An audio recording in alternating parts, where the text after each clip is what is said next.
Welcome to this poetry lesson on Strangers Forever by Amin Kassam. This poem forms part of the current IEB poetry syllabus for 2023 to 2025.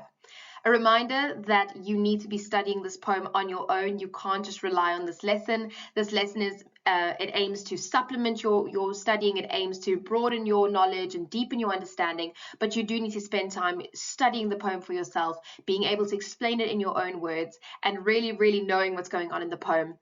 As we also jump into this analysis, I've tried to be as comprehensive, as detailed as possible, but you might find other observations or perspectives as you do a bit more research on the poem or as you analyze it for yourself, and that is completely fine. Poetry is meant to be subjective. Poetry is not meant to be analyzed one certain way. And so again, while I've tried to be as detailed as possible, you might find something else that I haven't touched on. And what's the most important thing when that happens is that you can actually substantiate your ideas from the poem, that you're not just making it up as you go along, but that you can actually draw evidence from the poem of why you're interpreting it that way or analyzing it that way.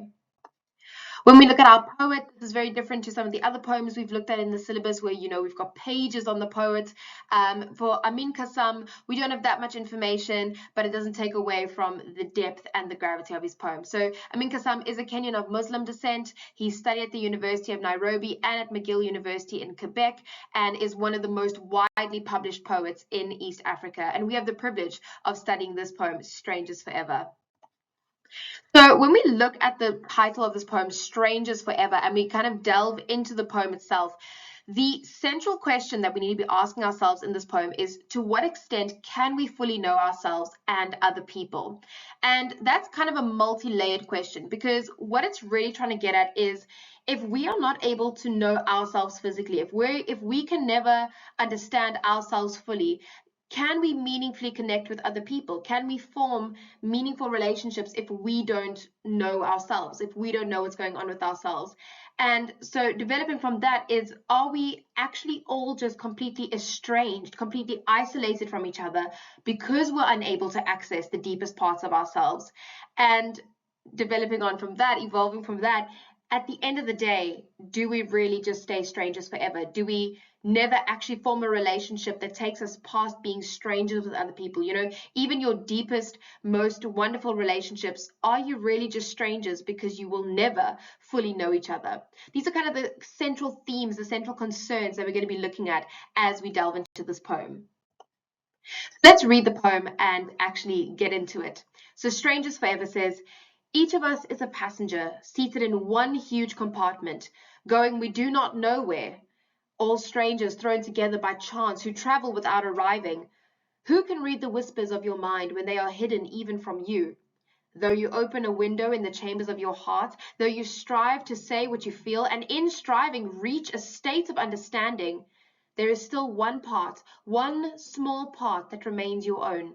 One part that neither I nor anyone else will ever penetrate. Forever strangers. When we look at the structure of this poem, we see that it's made up of one stanza. It's 25 lines in this one stanza, and it is in free verse. So there's no fixed or structured rhyme pattern or rhyme scheme. But the poet doesn't need that to create a sense of movement, to create a sense of energy in the poem, because the poet has used alternating short lines followed by longer lines to create this rhythm of the swaying train movement, the swaying train sound, which we're going to look at is actually the extended metaphor that is used throughout this poem. There's also repetition of certain words and phrases that create this rhythm, that create this rhyme, that's reinforcing that central message of us being separate entities, being separate beings, all in isolations. That yes, while we're together on this train ride and moving together, we're not together. We are completely isolated because we cannot know each other and because we cannot know ourselves. And there's enjambment throughout the poem that reflects that speed and that movement. And so that lack of punctuation creates that kind of this monotonous feeling of a passenger being on a train. And so it reflects that movement. So we've got that swaying movement, and we've got that kind of pressing forward, no stopping movement that is created by the enjambment and the lack of punctuation. When we look at the tone and the title, as we spoke about a bit earlier, the title implies that we can never actually know each other, that we will actually be strangers forever. We will never move past the relationship of being strangers. And the last line actually inverts the title. It says forever strangers. And this really helps to frame the poem, where we start with strangers forever and then forever strangers. And it emphasizes that idea of never really knowing each other and never really knowing yourselves and being able to form these relationships. And like I said, the poem uses this extended metaphor of passengers on a train that is a metaphor for the journey of life. You know, we are all going through the journey of life together, like we're on a train, and the journey doesn't stop and it never ends. That's the same thing. It never ends, and we just have to move through it together. And the tone of this poem is one that is very reflective and contemplative. You know, he's contemplating this concept of life and not knowing ourselves and not knowing each other. And so it becomes a very personal poem, and honestly a little bit depressing at times of, you know, despite how hard I work at making meaningful relationships and connections, it will never really move past, you know, the stranger phase. We will continue to just be strangers. So take a minute to look at the analysis and to acquaint yourself with how I've done this. So you can see that I'm taking it a couple of lines at a time, and there is the analysis around the lines, and obviously the colors are related to the parts of the poem that it's analyzing. So the first 4 lines say, each of us is a passenger seated in one huge compartment. So we've already started with that extended metaphor of the train, that life's journey is like a train ride where we are these passengers in the compartment.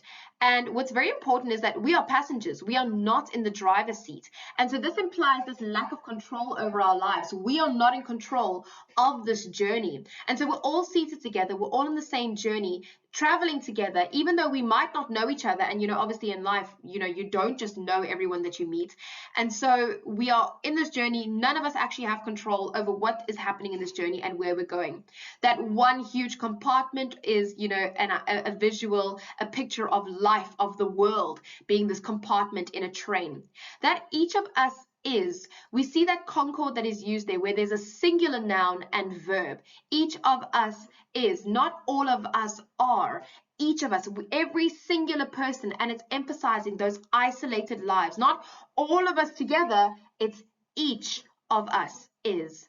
But that us over there is a pronoun that includes the reader. You know, you feel like you're a part of what the speaker is saying. You are part of this experience, part of this journey called life. Moving on to the next couple of lines that say, going we do not know where, all strangers thrown together by chance who travel without arriving. So that we continues to, you know, really make us feel like we are part of this journey, part of this story that the speaker is taking us on. And the going we do not know where, there's this sense of discomfort, almost apprehension of not having control over our lives. And that links back to the previous couple of lines of being passengers, not being in the driver's seat. You know, we're going to a place that we don't know where. And I mean, that is so indicative of life. We have no idea how our lives are going to end up. We have no idea where we're going and what we're going to do in our future. You know, we can prepare as much as we want now, but we actually have no idea what's going to happen in our lives. So going, we do not know where, all strangers, highlighting that fact that we start and we end as strangers in this journey of life. You know, we start off not knowing each other. The same way we don't know where we're going, we don't know each other. Thrown together by chance. There's another kind of momentary reflection on the fact that life is not in our control. You know, that we do not choose our journey. We do not choose where it takes us or who we meet. It's all up to chance. It's all up to fate. We have no control about it. And that diction there, thrown together by chance, this is very kind of, if you think about, you know, getting thrown about on a train where if it hits a bump or whatever, I'm not sure if trains hit bumps, but kind of like where you lose your balance maybe in a very full train and you're kind of thrown against the one person. That's a chance meeting. That's a chance encounter. And so the diction there really emphasizes that idea of, you know, you might be holding on, keeping your balance, and then there's a bit of turbulence and you get moved or you get bumped and you get thrown into somebody that was out of your control. So they're together by chance who travel without arriving. So we never are going to arrive at our destination. We're unsure of where life takes us. We don't know when we will end, when our journey will end, and where we will end up. And so these 4 lines really are to emphasize that lack of control we have over our lives, the fact that everything is up to chance and we really don't have a say in this journey of life, who we meet, what we do, and where we go. So now we finally reached a bit of punctuation there, that semicolon, and that kind of creates that reflective pause. It gives you a moment to catch your breath and think about this thing of, I actually have no control over my life. I actually don't have, I can't control any of it. Who can read the whispers of your mind when they are hidden even from you? So we've now shifted from the inclusive pronouns us and we to this kind of addressing pronoun of you. Is the speaker now addressing someone? And so who can read the whispers of your mind even when they are hidden from you? It's a question, allowing for a pause to think about what's being asked. And when we look at what's being asked, we see that there's a bit of a paradox here, that read the whispers. Technically we hear whispers, we don't read whispers, but it's that idea of reading someone's mind. We cannot read each other's minds. We only know what people choose to tell us, what people choose to show us. And so reading the whispers, no one can read the whispers. No one can know your secrets unless you make them clear. And so it implies that there are also secrets that we do not know about ourselves, that we can never truly know ourselves in the same way that other people cannot know us. And so there's really this idea that at the end of the day, you yourself and the people around you, you will never have a full understanding of anybody, including yourself. Okay, and so we see that whole idea here of we will never be able to read each other's thoughts. And even when you are giving up parts of yourself, explaining parts of yourself or sharing parts of yourself, we still can't read the whispers. There's still going to be these elusive secrets that we will not know about each other and about ourselves. Though you open a window in the chambers of your heart, though you strive to say what you feel, and in striving reach a state of understanding. So we see that metaphor over there of the heart being a room with chambers and windows, and that idea of choosing to allow people into our lives. You choose to open the window to allow somebody in. Chambers there refers to, a very, very private kind of part of your heart. Chambers, especially back in, medieval times and all of that, your chambers were your private rooms. It was your private bedrooms where nobody was allowed in except for you and whoever you chose to allow in there. And so it's this idea that, you are opening a small part of this, of your heart, of your life to this person and choosing to let them see you. But very importantly, it is only a window. This person cannot see the whole of you. They cannot get in completely. They can just kind of see you through the window. And still continuing that idea of we can never allow people in completely. People will never completely understand us.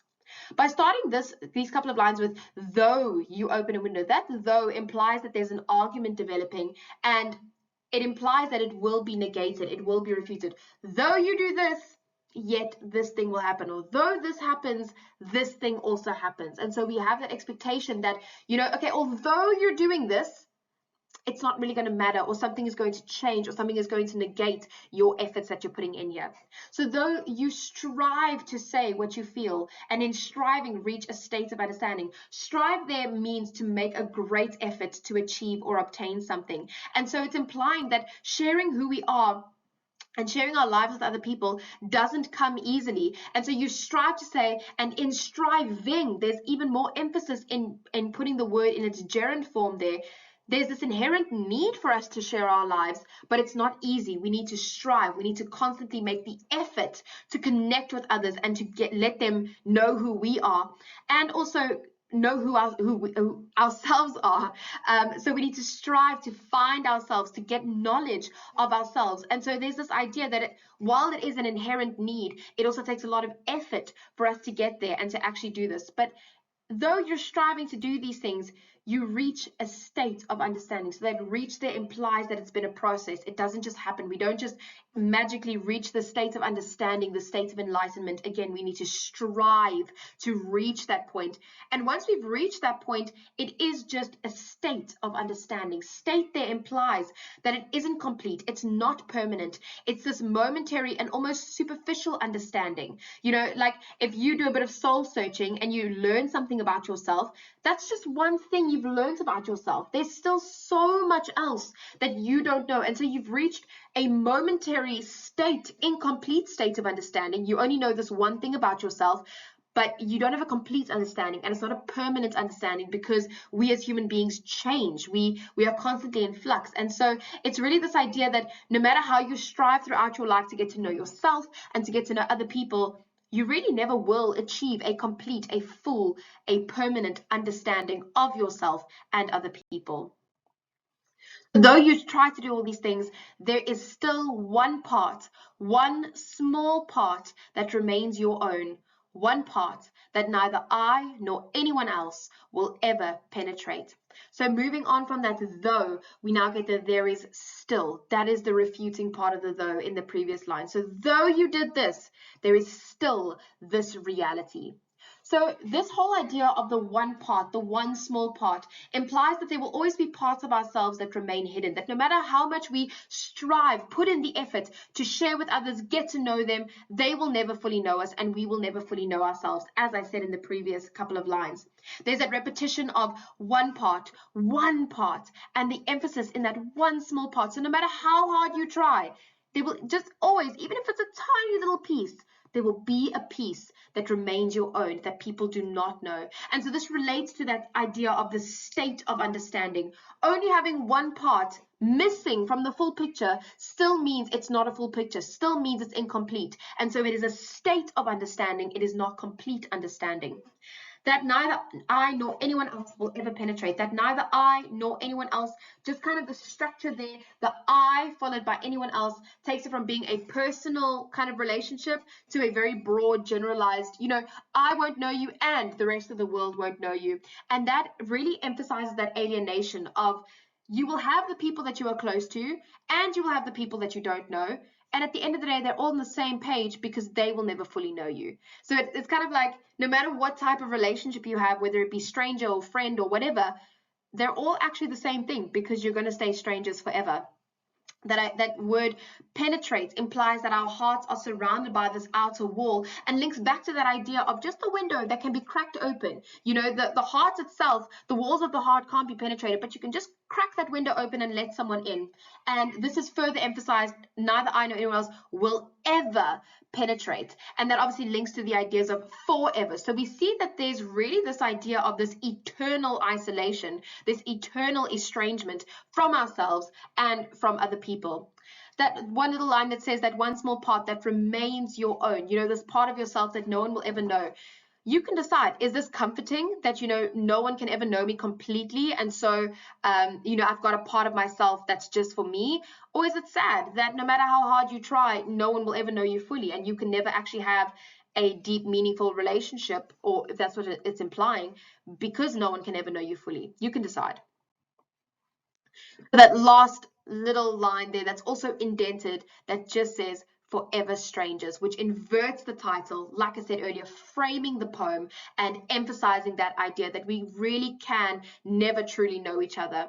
And so the title highlights the ideas of being strangers, because it says strangers forever. So it starts with strangers and highlights the idea of relationships that will never move past the stranger phase. But this last line starts with the adjective first of forever strangers, highlighting that endless unfamiliarity, that endless isolation that we will feel. And so there's this beautiful framing where we start with what are the types of relationships that we will never get to achieve, and we end with the fact that no matter how much time goes past, we will never achieve anything beyond those type of relationships. So the last line, as you'll see in the big long poem, it is indented and it ends with a full stop. And this is really to emphasize what the speaker has been saying. And it's almost like there is no place for argument. There's no place for questioning. It is what it is. This idea of staying strangers forever, of never truly knowing yourself, of never knowing other people, that's how it is. There is no questioning. You can't argue against it. It's just the way that it is. So just a couple of things to think about as we finish off this poem. It's implying that idea, as you said, that no matter how hard we try, no matter how much effort we make, or how much effort we put in, we will never know ourselves, and we will never truly know others. And so we are estranged from ourselves, from others, and from our deepest thoughts, because we cannot know our deepest thoughts. It also implies that idea that life is uncertain, that we don't know what is going to happen on this journey, where we are just passengers. We don't have control over what happens, who we meet, and how it ends. And something that I want you to think about is, does this necessarily have to be a negative thing? Isn't this, this uncertainty, this kind of constantly striving to find yourself and to get to know others, isn't this what makes us appreciate the beauty of life? That, life is this never-ending journey of striving for truth and striving for knowledge of ourselves and each other. And that uncertainty allows us to really appreciate it, because if it was predictable, if we knew it was going to happen, would we appreciate life? So these are just some things to think about as you really analyze the poem and you consider what the poem is trying to tell you. So if you would like access to the presentation that I've used in this lesson, you can access it with the QR code, or you can go to my Instagram page at Ms. Shaw and go to the link in my bio, where you'll have access to my complete Google Drive of resources. Thank you so much for joining me for this lesson. Remember to go and study this poem on your own, really understand it for yourself, and really be able to answer those deeper thinking questions about this poem. So once again, thank you so much, and good luck for your finals.